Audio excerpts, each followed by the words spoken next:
محترم سامعین کرام، السلام علیکم ورحمۃ اللہ تعالی وبرکاتہ۔ الصلاۃ والسلام علیک یا رسول اللہ وعلی آلک واصحابک سیدی یا رسول اللہ صلی اللہ تعالی علیہ وسلم۔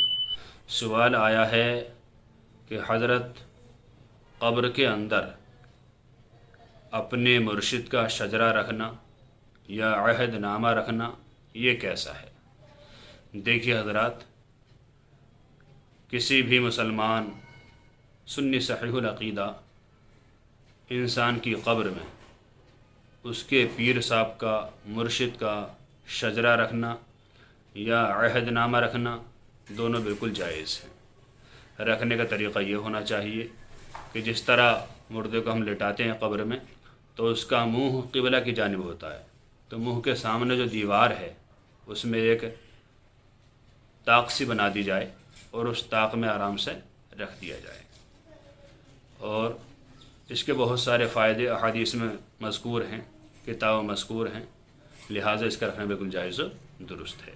اللہ تعالیٰ سے دعا ہے کہ اللہ تعالیٰ ہمیں اسی طرح مسائل شرعیہ سیکھتے رہنے کی توفیق عطا فرمائے اور ان پر عمل پیرا ہونے کی بھی توفیق عطا فرمائے۔ السلام علیکم ورحمۃ اللہ واللہ تعالی عالم بالصواب۔